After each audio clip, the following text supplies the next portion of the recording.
여러분의 건강 지킴이 여의보감의 정유현입니다. 우리의 체중에서 약 8%를 차지하는 혈액은 우리 몸 곳곳을 돌아다니면서 산소와 영양소를 공급하고 또 노폐물을 배출시키는 역할을 하는데요. 그래서 혈액의 상태를 보면 건강을 알 수 있다라는 말도 있습니다.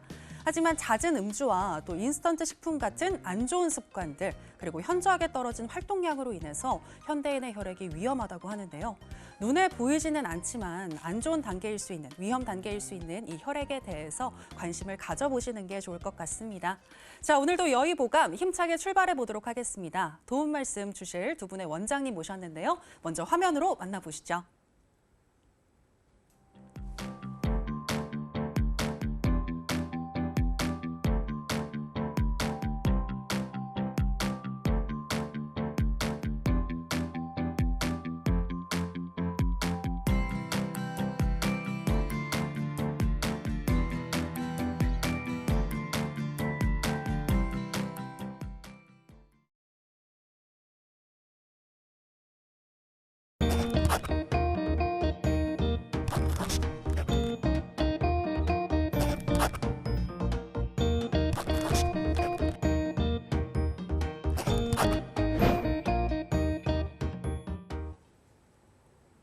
이주영 원장님 그리고 김보미 원장님 나오셨습니다. 안녕하세요. 네, 안녕하세요. 네, 와주셔서 고맙습니다. 제가 오늘은 첫 질문부터 좀 제 상담을 살짝 해보도록 하겠습니다. 제가 지금 약간 목이 칼칼한데요. 감기에 걸린 것 같아요. 근데 요즘과 같은 이런 환절기에 저처럼 감기로 고생하시거나 또 컨디션 난조가 있으신 분들이 많으실 것 같은데 요즘 같을 때는 어떻게 건강 관리를 하는 게 좋을까요?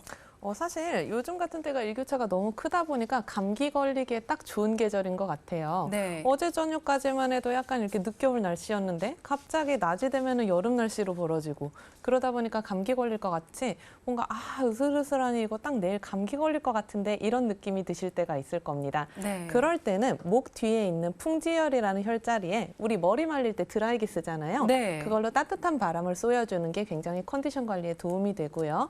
그리고 조그마한 스카프라던가 네. 머플러를 항상 가지고 계시다가 네. 풍지혈을 감싸주시는 것 자체도 감기 예방에 굉장히 도움이 많이 됩니다. 그렇군요. 이 뒷목을 따뜻하게 해주는 게 중요하다라는 말씀을 해주셨고요. 그리고 이주영 원장님은 주실 만한 팁이 있을까요? 또 하나는 뭐가 있냐면 그 으슬으슬하고 말씀하신 것처럼 그런 증상이 있으면 감기가 맞습니다. 네. 다만 요새같이 황사, 그죠? 중국발암 황사 너무 심하고 이럴 때 어떻습니까? 그런 감기 바이러스나 이런 거 유입이 아닌데도 불구하고 네. 예, 그런 미세먼지의 흡입이라든가 이런 걸로 인해서 유사 감기 증상들이 생기는 경우가 있습니다. 그래서 이런 경우는 결국에는 면역과 해독의 문제이기 때문에 네. 이런 경우라면 배를 따뜻하게 해주는 게 제일 좋습니다. 그런데다가 배를 따뜻하게 해줘서 해독작용을 늘려주면 좋은데 네. 문제는 스트레스를 너무 많이 받으면은 그 해독작용이 저하된단 말이에요. 아, 그렇기 때문에 그럴 때는 응급조치를 해줘야 되는데 네. 스트레스를 날릴 방법이 어떤 거 있을까요? 글쎄요. 사람마다 다 달라서. 근데 가장 네. 짧은 시간에 스트레스 호르몬을 낮춰줄 수 있는 거는 네. 후 하고 한숨을 내쉬는 겁니다. 아, 한숨이요? 예, 다만 부모님 앞에서는 상가면은 제가 봤을 때는 네. 아주 좋은 방법이 될 것 같습니다. 그렇군요. 저는 한숨이 안 좋다고만 생각을 했었는데 또 좋은 효과를 주기도 하네요. 그렇죠. 코르티솔이라고 하는 스트레스 호르몬이 올라간 거를 네. 순간적으로 낮춰주는 효과가 있기 때문에 상당히 도움이 많이 되고요. 네. 더불어서 당연히 호흡기 증상이나 이런 부분이니까 따뜻한 물을 마신다든가 배를 네. 따뜻하게 해준다든가 배를 눌렀을 때 땡땡하니 뭉친 부분들 네. 뭐 줄 하나 땡기는 것처럼 텐션이 있다. 그럼 그것도 찜질팩이나 이런 걸로 풀어준다 그러면 굉장히 도움이 많이 되죠. 알겠습니다. 뒷목과 그리고 배를 따뜻하게 해주는 거, 그리고 때로는 한숨도 도움이 된다라는 말씀을 해주셨습니다. 자, 그럼 이제 본격적으로 오늘의 첫 번째 주제로 넘어가도록 하겠습니다. 제가 앞서서 오프닝 때 이 혈액 건강에 대해서 말씀을 드렸는데요. 어떻게 보면 이 현대인들에게 가장 익숙하면서도 또 위험한 증상이 아닐까 싶습니다. 바로 고지혈증에 대해서 이야기를 나눠보도록 하겠습니다.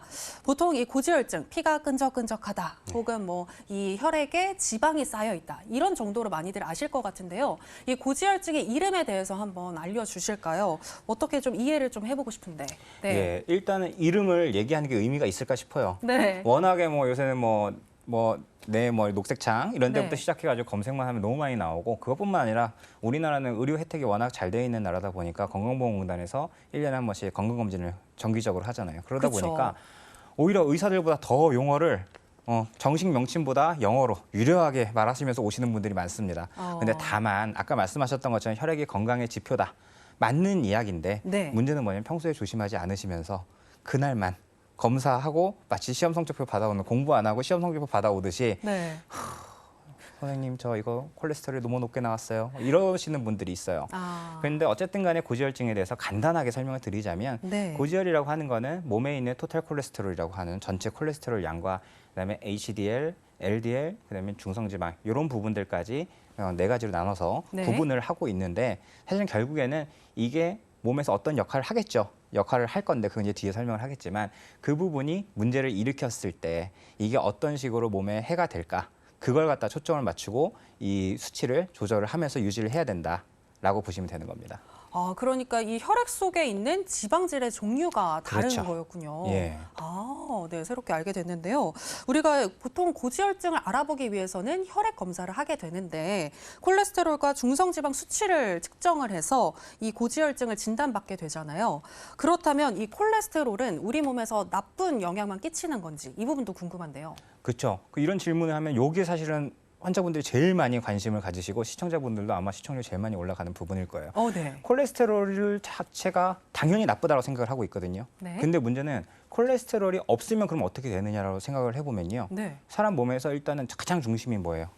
머리에서 생각을 해야 되잖아요. 그렇죠. 그 뇌의 활동 자체가 안 됩니다. 아. 제일 많이 사용하는 뇌, 그다음에 신경들, 네. 그다음에 말초신경, 그다음에 척추, 내장기 이런 데서 전부 다 사용하고 있는 게 콜레스테롤이거든요. 네. 거기다가 뇌에서는 특히나 이 뇌 세포막들 이런 걸 만들어내기 위해서 콜레스테롤을 엄청나게 많이 생성을 하고요.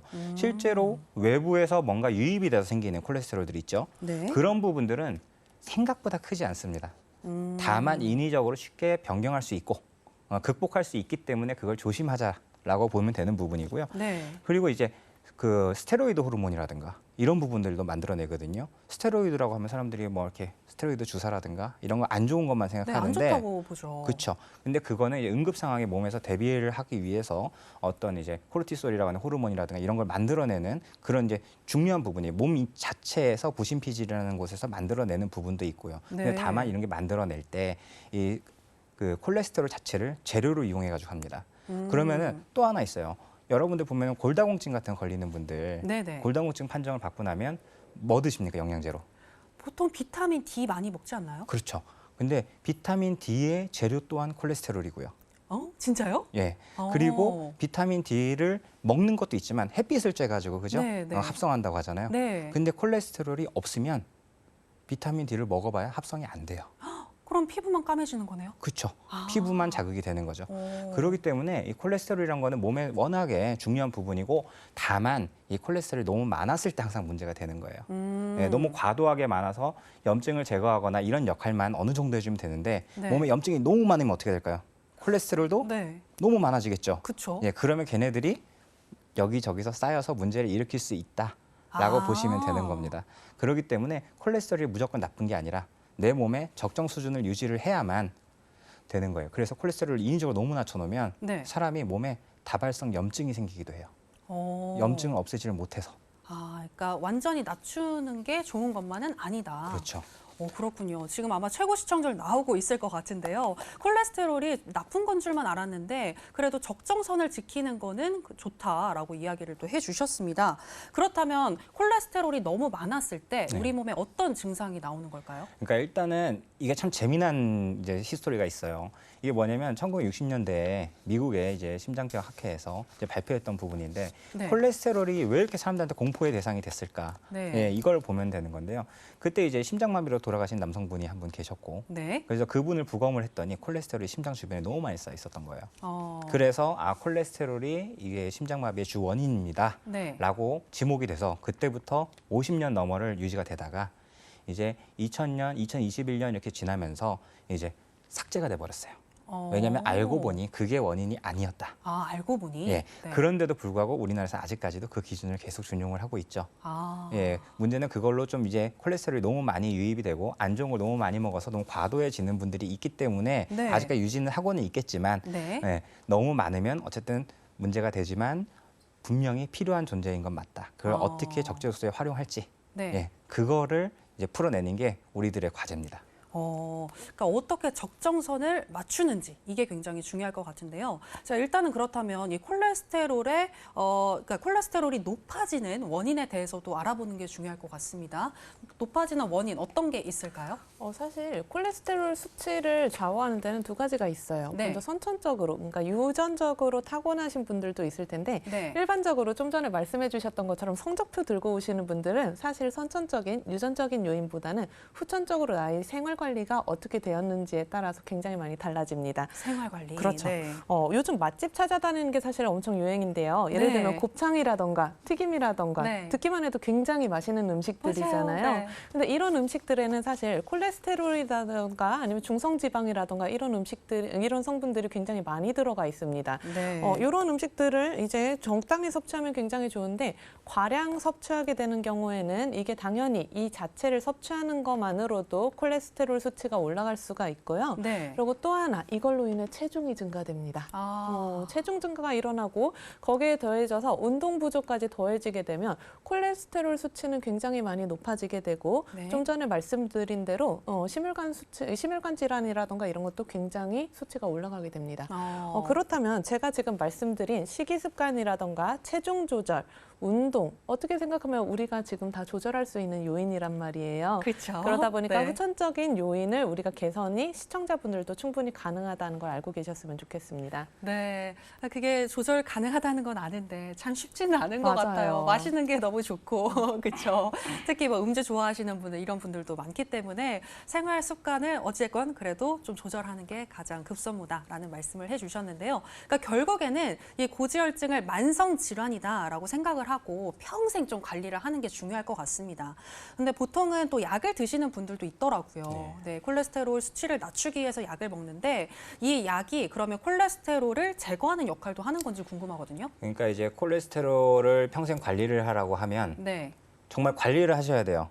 김 원장님께 말씀하신 것처럼 운동도 하고 음식도 네. 조심하고 해야 되는데 그거는 그대로 하면서 뭐를 하시냐면 약만 드세요.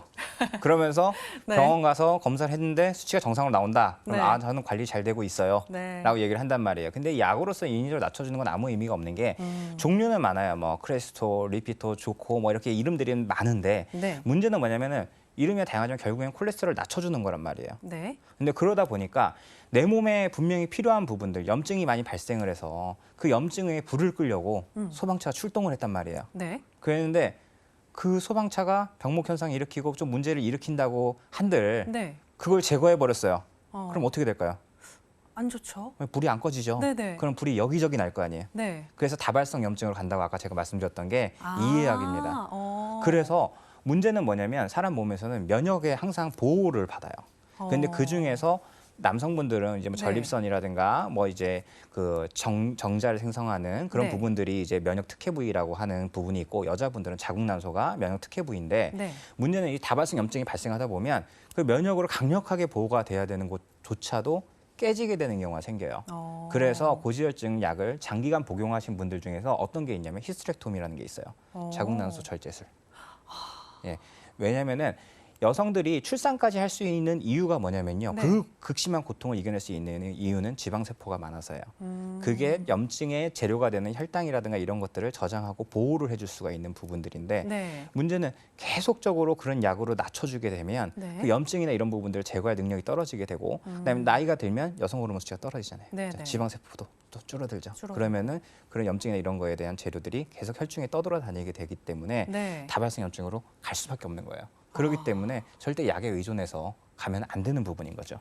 그러니까 결국에 정리를 해보자면 이 콜레스테롤 수치를 적정선으로 유지를 하면서 또 염증도 제거해주는 것을 동시에 가져가야 하는 거네요. 그렇죠.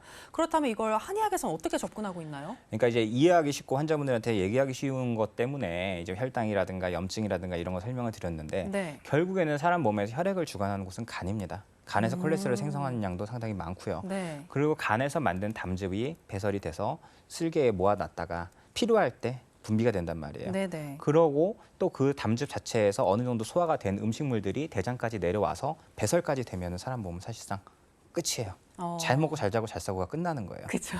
근데 문제는 그런 부분에 있어서 균형을 잡아주기 위해서는 간도 치료를 해줘야 되고요. 그리고 또 쉴 수 있는 시간도 줘야 돼요. 근데 치료도 치료지만 잠도 잘 자야 돼요. 네, 그렇기 때문에 스트레스도 또 줄여줘야 되고. 네. 그래서 간, 담, 대장, 네. 그다음에 혈당을 직접적으로 제거해서 콜레스테롤이 불붙지 않게끔 할 수 있는 그런 이제 비장 쪽 치료까지 같이 치료를 해줘야 되는데 네. 치료 방법에 대해 가지고는 뭐 워낙에 원장님들마다 다 다르기 때문에 네네. 딱히 뭐 하나가 좋다라고 얘기하기는 힘들지만 한의학의 치료라는 건 항상 어느 한의원이나 가면 공통적으로 그 얘기합니다. 근본을 치료해야 됩니다라는 얘기 하잖아요. 네네. 그 근본을 치료한다고 했을 때 방법이야 침도 있고 뜸도 있고요. 부항도 있고 추나도 있고 네. 추나는 뼈를 잡는 건데 생각하시지만 흉추 등 쪽 있죠. 소화 안 될 때 우리 등 두드려주잖아요. 네. 그 부분을 추나를 해준다든가 아니면 망치로 해서 골타라고 하는 게 있어요. 그런 걸로 해가지고 잡아주면 그것만으로도 상당히 내과적으로 잡히는 경우가 있거든요. 예, 그런 것도 있고 그다음에 당연히 한약이나 이런 부분으로서도 네. 잡을 수가 있는데 항상 문제는 뭐냐면 이 고지혈증이 있는 분들은 콜레스테롤 대사나 이런 부분이 조금 저하가 돼 있는 분들이다 보니 네. 약을 쓰거나 할 때 간에 약간 부담이 될 수도 있으니 조금 더 좀 신중하게 네. 몸 상태를 잘 보면서 그냥 무조건 믿고 먹는 게 아니라 네. 약을 먹다가 약간 울렁거린다든가 불편하다든가 이런 게 있다면 원장님과 충분히 상담을 해서 하셔야지 그냥 뭐가 좋대 해서 그거 혼자 가서 약재시장 가서 사서 먹고 네네. 뭐 어느 건강기능식품이 좋대 막 이런 식으로 하시다가는 사고 나는 경우가 많습니다. 지금 너무 좋은 이야기 해주셨는데 우리가 보통 고지혈증이다 하면은 일단 뭐 약 먹으면 돼 이렇게 생각하시는 분들도 있거든요. 그렇죠. 그런데 일정 부분에, 그러니까 일정 수치가 넘어야지만 그 약을 먹는 거지 꼭 조금 뭐 고지혈증이 있다 해서 다 먹을 필요는 없다 그런 말씀이신 거잖아요. 예, 그건 당연한 거고요. 네. 그다음에 이 약으로서 조절하는 거는 어디까지나 좋아질 때 끊을 수 있어야 되는데 평생 가잖아요. 네. 그죠? 거기다 혈압약 추가하고 또 뭐 추가하고 이런 식으로 가는 건 아닌 거죠. 네. 알겠습니다. 지금 이주영 원장님께서 한의학적으로 치료하는 방법에 대해서 얘기를 해주셨는데 혹시 김보미 원장님은 또 다른 방향으로 치료하시는 게 있을까요? 저는 담음이라는 단어에 대해서 사실 설명을 드리고 싶어요. 네. 말이 좀 어려운데 어떻게 생각하면 찌꺼기라는 단어라고 표현을 해드리고 싶습니다. 우리가 음식물을 먹었을 때 제대로 소화가 되고 흡수가 된다면 사실은 찌꺼기 물질은 생기지 않습니다. 하지만 우리가 부적절한 음식을 먹게 된다던가 이게 소화 흡수가 잘 안 되게 된다면 네. 이 찌꺼기 물질이 혈액을 타고 돌아다니면서 병리적인 기전을 일으키게 됩니다. 그래서 지금 말씀해 주셨던 것처럼 여러 가지 증상들을 나타낼 수가 있는데요. 네네. 이 찌꺼기 물질들이 어떻게 보면 좀 전에 중성지방이라던가 콜레스테롤이라던가 이런 용어를 말씀해 주셨는데 한의학적으로 봐서는 혈액 속에 있는 담음이라고 볼 수 있을 듯합니다. 그러니까 이 다문을 없애주는 걸 해야 한다. 네, 맞습니다. 네, 알겠습니다. 그리고 또 이 다문을 없애주기 위해서 제가 봤을 때는 이 식이 조절도 좀 중요할 것 같거든요. 네, 그러면 이주영 원장님께 질문 드릴게요. 이주영 원장님, 평소 환자분들에게 강조하는 식이요법이 있다면 뭘까요? 일단 치료보다 더 강조합니다. 왜 그러냐면 네네. 요새 이 바쁜 와중에 네. 바쁜 시국에 경기도 안 좋은데 뭐 맨날 치료받으러 다닐 수는 없는 거잖아요. 그렇죠, 맞아요. 그래서 사실상 제일 중요한 거는요 먹는 거예요. 근데 먹는 건데 저는 다이어트 하시는 분들이 많이 들어보셨을 식단이에요. 저탄고지. 들어보셨나요? 그거 힘든데. 힘들지만 한편으로는 잘 생각해 보시면은 그죠? 네. 고기 구워 먹고 뒤에 냉면과 볶음밥만 안 드시면 돼요. 그쵸. 그렇게 생각한다라 그러면 네. 회식 자리도 참석할 수 있고 나쁘지 않은 부분이 있거든요. 네. 그게 왜 갑자기 이 얘기를 하냐면 아까 말했던 것처럼 염증이라는 게 몸에 생기는 거는 결국에는 몸에 잉여 혈당들이 많다는 얘기입니다. 그러면 그 잉여 혈당 자체가 늘어나면서 문제가 되는 건데 이럴 때 그 혈당 자체를 제거해 주는 게 인슐린이에요. 근데 지금 자료 화면 나오는데 딱 보면은 그죠? 밀가루 음식부터 시작해가지고 맛있는 거 많잖아요. 네. 근데 이런 부분에 있어서 인슐린 저항성을 해결을 해주게 되면 당연히 몸에서 염증이나 이런 게 발병하는 그 확률이 줄어들고요. 그럼 당연히 콜레스테롤이 생성되는 것도 줄어들게 되죠. 네. 그렇게 자연스럽게 가야 되는데 그 문제는 뭐냐면 탄수화물로 만든 음식들이 뭐 있어요? 빵, 면, 그죠? 뭐 많잖아요. 우리 네. 말을 하고 싶어도 못하는 거. 그다음에 네. 또 커피 있잖아요. 커피는 왜 그럴까요? 글쎄요. 그 얘기하면 커피 얘기하면 어떤 분들은 그래요. 나는 먹는데 뭐 아메리카노 시럽 안 넣는데 이 얘기하는데 네. 커피를 먹었을 때 혈당이 굉장히 많이 올라가요. 스트레스 호르몬이 같이 나오기 때문에 그래서 그런 부분도 중요합니다. 아메리카노를 먹어줘요? 그렇죠. 그래서 콜레스테롤이 산화되는 거를 막아주고 네. 그렇게 대사를 정상화시켜 줘야지 결국엔 네. 되는 부분이기 때문에 식이는 저탄고지를 하시되 고지방이라고 하면 상당히 힘들게도 생각하시는데 좋은 지방, 식물성 경화유가 아닌 좋은 버터라든가 네. 그런 기름들을 쓰면은 좋은 겁니다. 알겠습니다. 약보다도 더 중요한 것은 식이요법이다라는 부분 잘 기억해 주시면 좋을 것 같고요. 저희가 오늘 콜레스테롤과 그리고 고지혈증에 대해서 이야기를 나눠봤는데 지금까지 이야기한 내용들 한눈에 한번 정리를 해봤습니다. 화면으로 보시죠.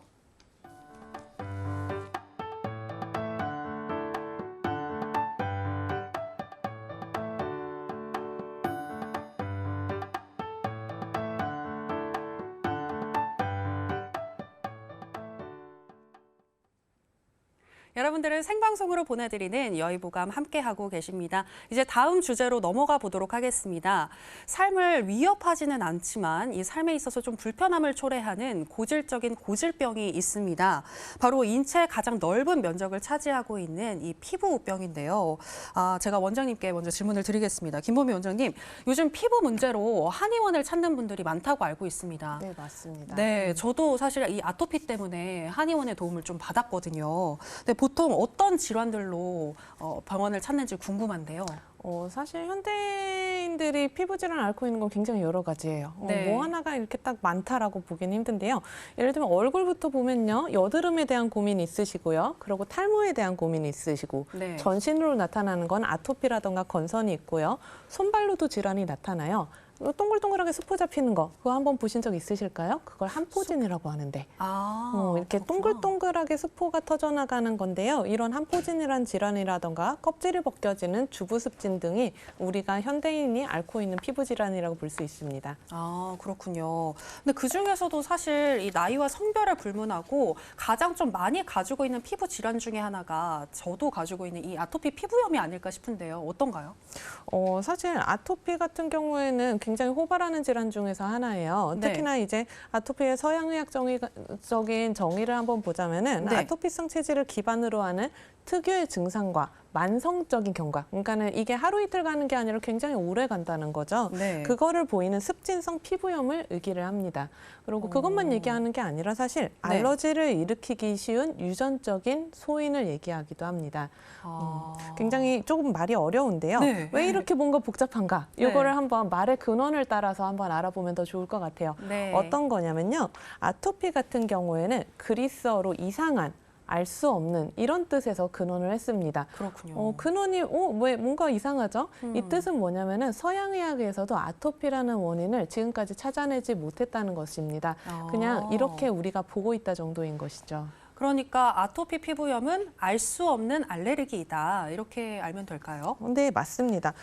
서양의학에서는 그래서 아토피의 피부염 원인을 제대로 밝히지는 못하지만 우리가 이런 원인으로 보고 있다 해서 두 가지 원인을 꼽고 있습니다. 네. 첫 번째는 외부 환경적인 요인을 얘기하는 거고요.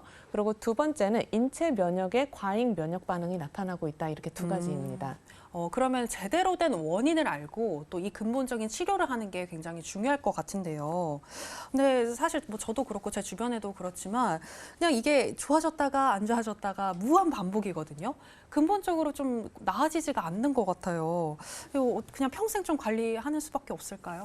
사실 그걸 서양의학 쪽에서 찾아보면 이건 평생 관리해야 된다, 치료가 많이 어렵다 이렇게 볼 수밖에 없어요. 네. 왜냐하면 아까 전에 말씀드렸다시피 그냥 인체의 면역 반응, 아니면 외부 환경적인 요인 이 정도에서만 보고 있기 때문입니다. 네. 일단 거기에 대한 치료법을 우리가 한번 살펴보면 좋을 것 같은데요. 서양의학에서의 치료법, 접근을 한번 보여드리도록 하겠습니다. 첫 번째는 회피요법이고 두 번째는 약물요법입니다.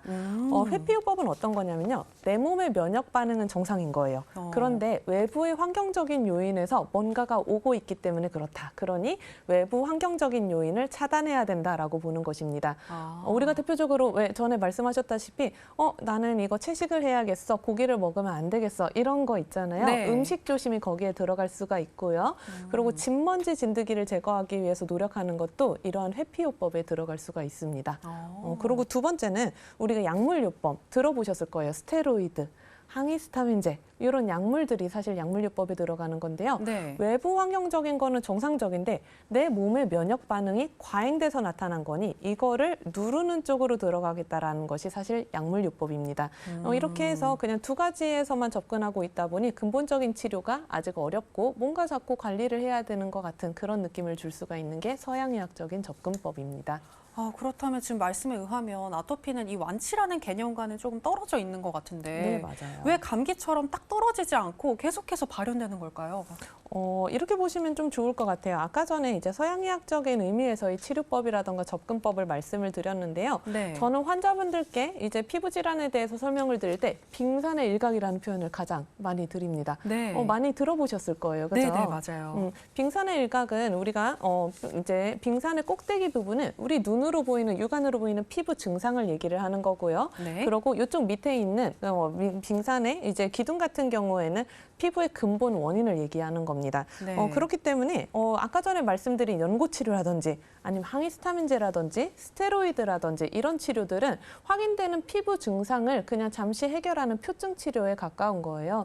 그렇지만 우리가 빙산의 기둥을 해결하지 못했기 때문에 네. 자꾸 수면 위로 올라오면서 지지부진하게 치료를 끌게 되는 것입니다. 그러니까 결국에는 근본적인 원인을 알고 그에 따른 해결책을 마련해야 된다. 네, 맞습니다. 네, 이렇게 정리해 볼 수 있을 것 같습니다. 그러니까 듣고 보니까 어떻게 보면 이 피부 질환 중에 뭐 아토피뿐만이 아니라 여드름이나 지루성 피부염도 제대로 된 이 근본적인 원인을 아는 게 매우 중요할 것 같아요. 네, 맞아요. 제가 피부 질환을 이제 치료를 할 때 있어서 가장 중요하게 여기는 것은 이게 단순한 피부 질환인 건지 아니면 근본적인 원인이 존재하고 있는 피부 질환인지를 먼저 구분해야 된다는 것입니다. 환자분들께서 저에게 가장 많이 말씀하시는 게 있어요.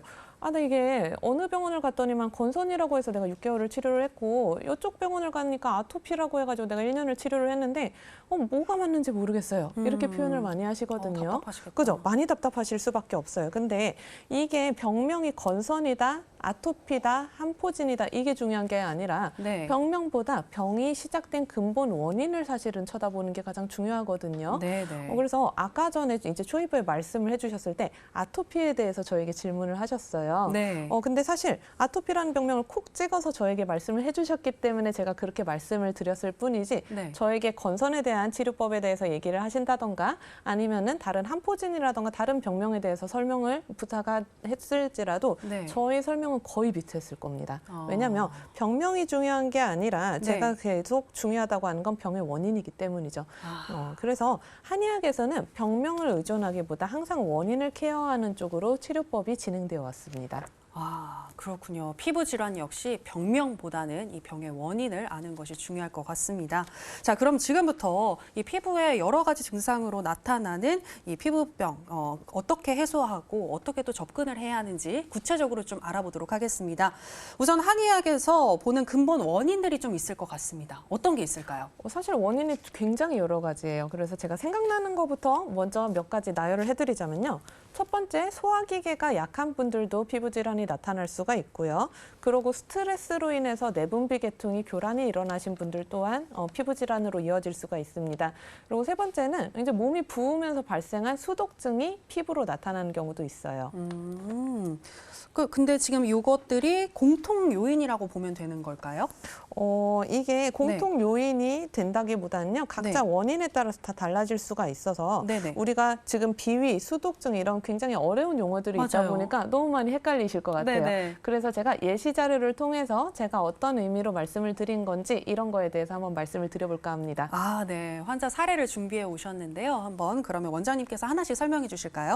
한번 첫 번째 사례를 보도록 할게요. 50대 남자분이셨고요. 3년 전에 시작된 입술 포진 때문에 저에게 방문을 하셨습니다. 과거 치료에서는 항히스타민제라던가 항생제, 스테로이드 등을 복약하다가 오셨고요. 그리고 신경성 불면과 그리고 소화기 질환을 가지고 계셨습니다. 저는 이 환자분을 스트레스가 많은 소양인으로 분류를 하였고 그 스트레스가 소화기관에 영향을 미친 것이 입술 포진으로 발현되고 있다라고 변증을 했습니다. 어떤 의미냐면요. 입에서부터 대장까지 사실 하나의 소화관으로 되어 있거든요. 네. 이 소화관의 병증이 입술의 포진으로서 보여지고 있었던 거죠. 그래서 그 컨디션이 대변된 것으로 판단하여 이렇게 변증해서 치료를 하였더니 성공적인 치료로 이어질 수 있었습니다. 그러니까 이 스트레스로 인한 소화기 질환이 피부 질환으로 간 거네요. 네, 맞아요. 저도 그런 게 아닐까 뭐 이런 생각도 드는데요.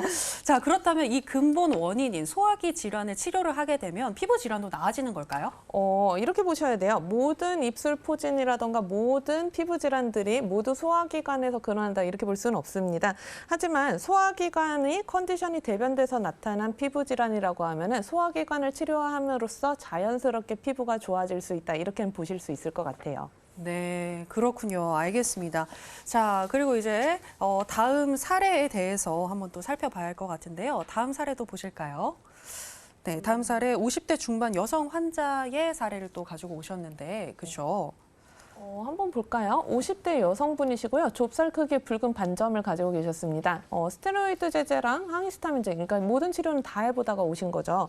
이 환자분께서는 맨 처음에는 목에 이렇게 피부 발진이 올라오신 상황이셨어요. 그러다가 스테로이드 연고를 사용하다 보니까 갑자기 번지기 시작하는 거예요. 여자분이시잖아요. 네. 이 피부 발진이 얼굴로 올라올 거 생각하니까 굉장히 무섭다. 이거 어떡하지? 이런 상황에서 걱정을 가지고 계셨는데 실제로 저에게 내원하실 때는 보약문이었습니다. 근데 제가 피부를 치료하다 보니까 목을 봤는데 이거는 피부 질환인데 싶어서 대화를 이어나가 봤더니 네. 이거는 갱년기 증상이 있고 나서 그 후유증으로 나타났었던 피부 질환이 목으로 나타난 거니까 보약을 드실 게 아니라 갱년기 치료를 하는 것 자체가 몸도 개선하고 그러고 피부도 개선할 수 있는 결과물을 낳을 수 있겠다 싶더라고요. 그래서 환자분께 어필을 드렸는데 당연히 이거 스테로이드 바르던 건데 이게 뭐 갱년기 증상이라고 하면서 굉장히 당황스러워 하셨어요.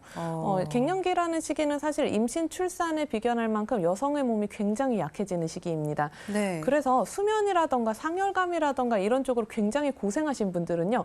오히려 갱년기 때문에 좋다는 거 다 드시고 계시고 그러고 네. 몸을 케어를 하십니다. 근데 이번 환자분처럼 갱년기 증상 나 별로 안 심했는데 싶으신 환자분들은 오히려 내 몸을 관리를 잘 안 하고 그 후유증들이 피부라던가 다른 쪽으로 발현되는 경우가 굉장히 많습니다. 그래서 저는 이 갱년기 증상을 치료하는 것으로 이 환자분 피부 치료를 들어갔고 그걸로 인해서 성공적으로 치료가 되었다 보니까 환자분이 굉장히 기뻐하셨던 사례가 있었습니다. 그러니까 원래 가지고 있었던 질환을 제대로 치료를 하지 않으면 이게 더 큰 병, 특히 이제 피부 질환으로 나타날 수 있다라고 이야기를 해주셨는데요. 지금 두 환자 케이스를 봐도 소화기 질환과 갱년기 증상이 이 피부 문제를 일으킨 깊숙한 원인이었다는 게 너무 놀랍기도 하고 또 이해도 되는 것 같습니다. 자, 그럼 이주영 원장님께서도 이 피부 질환 환자를 많이 보실 것 같은데요. 한의학적으로 어떻게 접근하고 계신가요? 요새 너무 많죠. 너무 많은데 한의학적인 접근에서 가장 중요한 거는 사람은 결국에는 뭔가를 먹어서 대사시켜서 에너지를 얻어서 사는 동물이잖아요. 네. 그러다 보니까 기본적으로 소화기 자체를 아주 깨끗하게 청소를 해주면서 혈당대사부터 시작해가지고 간의 해독작용, 대장의 배설작용 이걸 완전히 회복을 시키는 쪽으로 초점을 맞춰서 해야 되고요. 네. 그래서 가장 중요한 거는 제가 항상 얘기하죠. 먹는 거. 밀가루, 맥주, 설탕, 커피. 네. 요거는 꼭 중단하시라고 얘기를 합니다. 예. 근데 선생님, 그 원장님 커피 한두 잔은 괜찮지 않나요? 근데 이제 그렇게 생각하면은 이제 그 음주, 네. 예, 금주 못 하시는 분들한테 네. 그분들이 소주 한 잔은 괜찮지 않나요? 이거랑 사실 비슷한 부분이거든요. 그렇기 때문에 내 몸에 혈당대사가 이상이 있어서 그걸로 인한 염증이라든가 가려움이라든가 이런 게 나타난다고 한다면 네. 과감하게 줄여보시는 것도 좋고요. 똑같은 카페인이라고 하도 배출이 잘 되는 녹차라든가 홍차 쪽으로 전환을 해보시는 것도 괜찮습니다. 알겠습니다. 제가 커피를 좋아해가지고 포기할 수 없는 부분이긴 한데 제 피부 질환을 위해서 노력해 보도록 하겠습니다. 자, 이어서 다음 환자의 사례도 한번 살펴보도록 하죠. 이분은 30대 초반인데 저와 비슷한 비교적 젊은 분의 이야기네요. 설명해 주실까요? 30대 여성분이셨어요. 되게 스트레스 받을 수밖에 없겠죠. 손하고 발로 나타나신 분이셨습니다. 한의학적으로는 아장풍이라고 하는 질환에 해당하는데요. 손, 발 사이사이가 갈라져 들어가고 각질이 있고 진물이 있고 심할 때는 피가 나기도 했어요.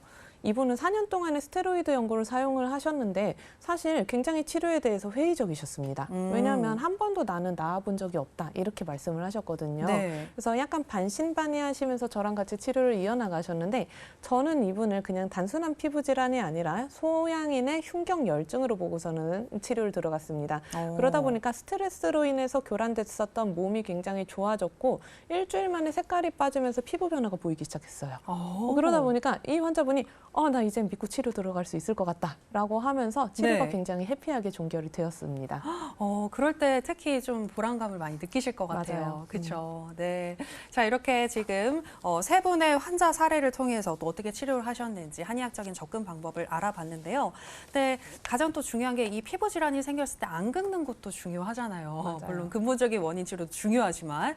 근데 저도 아토피 피부 질환을 앓고 있지만 이게 긁지 않는 것이 쉽지 않습니다. 특히 잠잘 때 저도 모르게 긁게 되더라고요.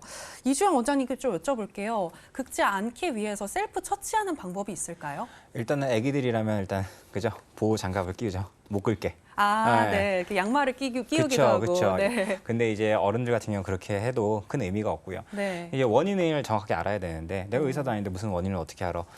뭐 예를 들어서 마라탕이라든가 이런 자극적인 음식을 먹고 나서 간지럽다 하면 해독작용에 문제가 생긴 거거든요. 네. 그렇다라고 한다면은 사열요법 들어보셨나요? 사열요법이요? 예. 마른 마른 피 뽑는 거 아니에요? 그쵸, 그쵸. 마른 네. 거창한데 보통 보면은 이렇게 볼펜 모양으로 생겨갖고 네. 딸깍딸깍 해가지고 피를 채취해서 왜 당 체크하고 이럴 때 쓰는 거 있죠. 예. 그런 거 보통 이제 아주 저렴한 가격으로 구비해 놓을 수 있는데 네. 그거 갖다가 엄지 손가락 중에서도 요 안쪽 부분을 따가지고 피를 내주게 되면 간 다음에 해독 작용을 굉장히 높여주게 됩니다. 그렇기 아. 때문에 간지러울 때, 특히 네. 야간이잖아요. 병원에 갈 수도 없는 시간. 요럴 때 상당히 편안하게 잠을 주무실 수 있고 간지럼이 가라앉고요. 그다음에 원리 나는 뭐 잘못 먹은 것도 없어. 다만 스트레스가 너무 심해요. 그렇다라고 한다면은 진짜로 왜 보면은 스트레스 너무 받을 때 어떻게 해요? 뚜껑이 열린다 그러죠. 네, 네. 그래서 머리에 머리카락이 나기 시작하는 부분을 발자라고 합니다. 네, 여기. 예, 발자라고 하는데 거기서부터 한 손가락 마디만큼만 딱 안쪽으로 들어가서요. 좀 더 위로요? 그쵸, 그쵸. 네. 거길 갖다가 따깍따깍 이렇게 해서 오. 몇 번 찔러서 피를 쭉 내주면요. 네. 조금 공포스럽긴 하죠. 피가 쭉 흐를 수 있으니까. 근데 네. 그렇게 하고 호흡을 해보게 되면 네. 굉장히 호흡도 편해지고요. 예, 그러면서 몸의 스트레스 호르몬이 떨어지기 때문에 네, 네. 예, 당연히 간지러움도 가라앉게 됩니다. 근데 일반인도 할 수 있는 요법인 건가요? 그렇죠. 이제 이거는 이제 응급조치 차원에서도 그렇고 일반인 뭐 민간요법으로 이제 많이 알려져 있는 부분이기도 하고요. 네. 근데 이제 한의학에서는 사실상 이제 응급조치로도 많이 사용하기 때문에 뭐 이제 비행기라든가 이런 데서 왜 갑자기 뭐 혼절하고 이런 분들에 대해서 네. 의견이 양방에 좀 갈리기도 하지만 분명히 의미 있는 치료 방법입니다. 생각해 보니까 우리가 체했을 때 왜 손을 따준다라고 그렇죠. 하잖아요. 그때 그 기구를 사용하는 것 같은데 앞으로 저는 긁지 않기 위해서 제 머리에다가 잠자기 전에 한번 이렇게 사열을 해보도록 하겠습니다. 혹시 저처럼 피부 질환을 앓고 계신 분들이 있다면 이 방법을 사용해 보시는 것도 매우 좋을 것 같고요. 자, 이렇게 해서 오늘 피부 질환에 대해서 이야기를 나눠봤습니다. 자, 그리고 저희가 이제 더욱 다양한 한방 정보에 집중해 볼 수 있는 시간으로 한번 들어가 봐야 할 것 같은데요.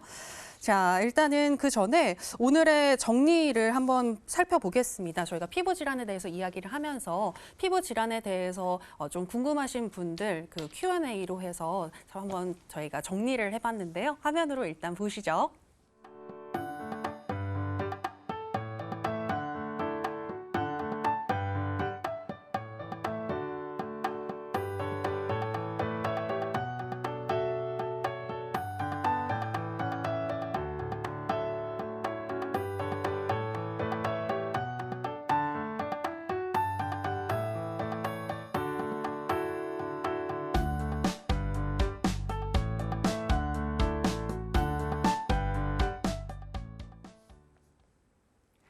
이번에는 더욱 다양한 한방 정보에 집중해 볼 수 있는 시간이죠. 오늘의 한방 시간입니다. 저희가 앞서서 고지혈증에 대해서 이야기를 나눠봤는데요. 고지혈증보다 좀 더 넓은 범위인 대사증후군에 대해서 한번 알아보도록 하겠습니다.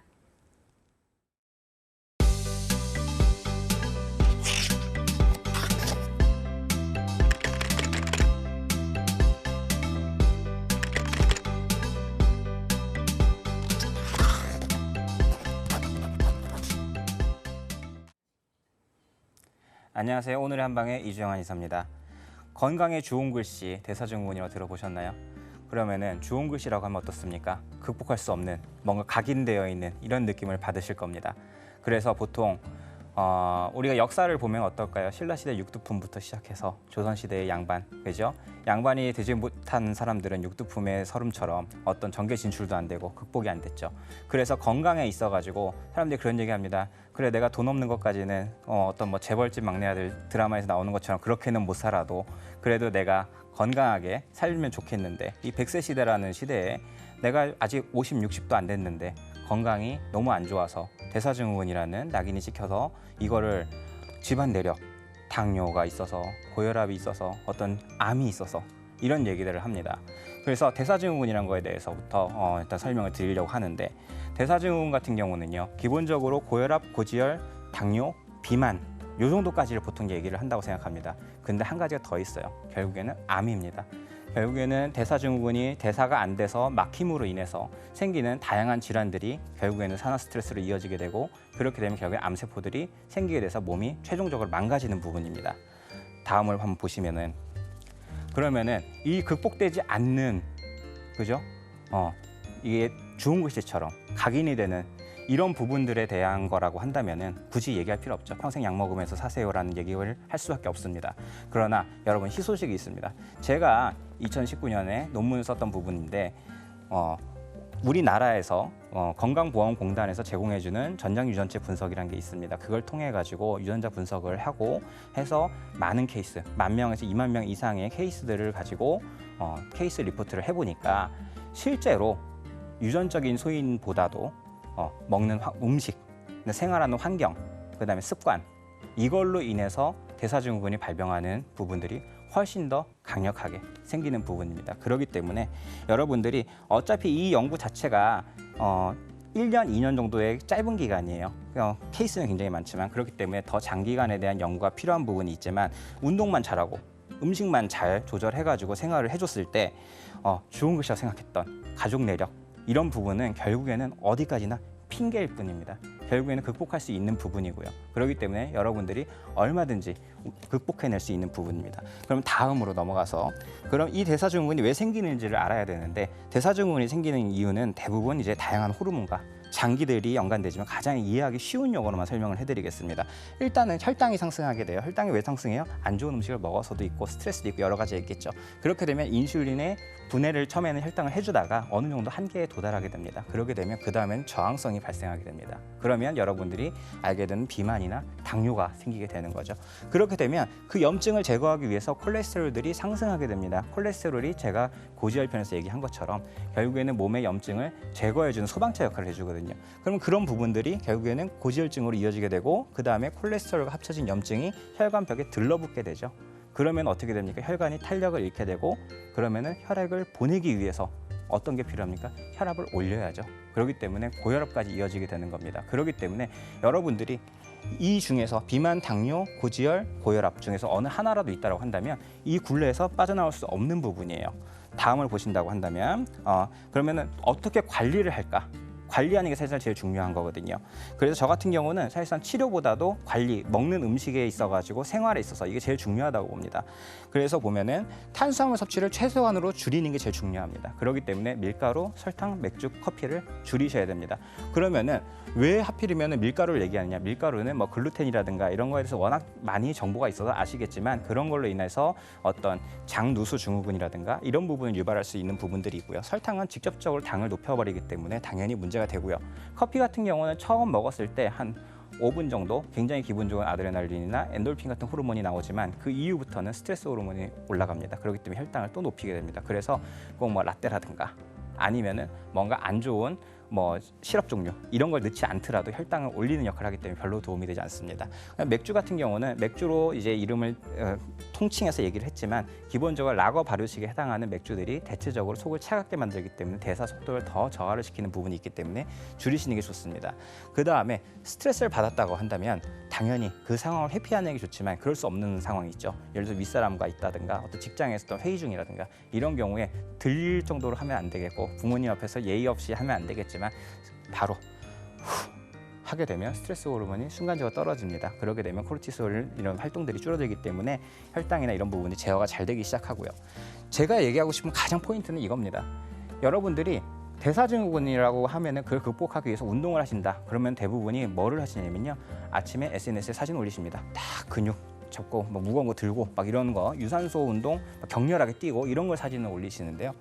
보시면은 이 성장 호르몬이라는 건 성장기에도 필요하지만 기본적으로 어른들도 몸의 혈당 대사라든가 이런 염증 회복이라든가 이런 거에서 필수인 건데요. 이 성장 호르몬 자체가 일반적인 유산소 운동은 격렬하게 달리는 건 유산소가 아닙니다. 호흡을 하면서 상대방과 대화를 할 수 있는 정도의 유산소, 그 정도의 운동이 유산소의 범위에 들어가는데 그렇다라고 하면 코르티솔이라는 스트레스 호르몬이 올라가질 않아요. 그렇기 때문에 굉장히 유리합니다. 다만 시간을 길게 가져가야 된다는 단점이 있기 때문에 바쁜 사회생활을 하는 분들한테 맞지 않은 부분이 있습니다.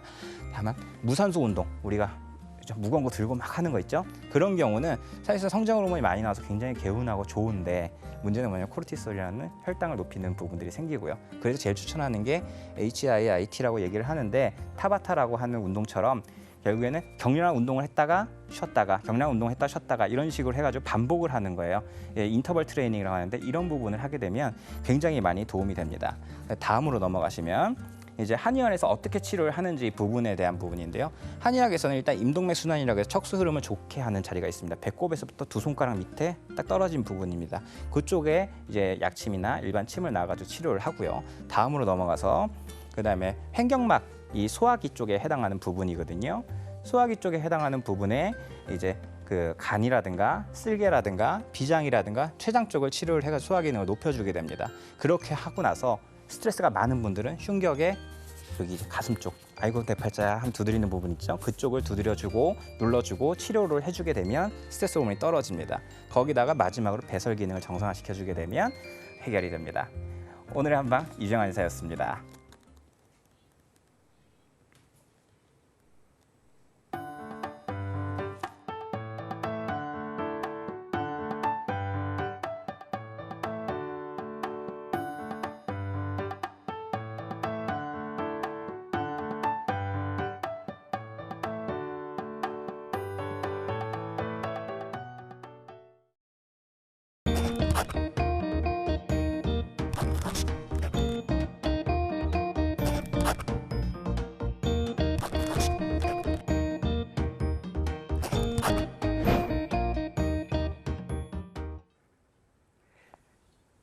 네, 대사증후군에 대해서 알아보셨는데요. 얼마든지 생활습관 변화를 통해서 고칠 수 있는 병인 것 같습니다. 꾸준한 운동과 식이요법 기억하시기 바라겠습니다.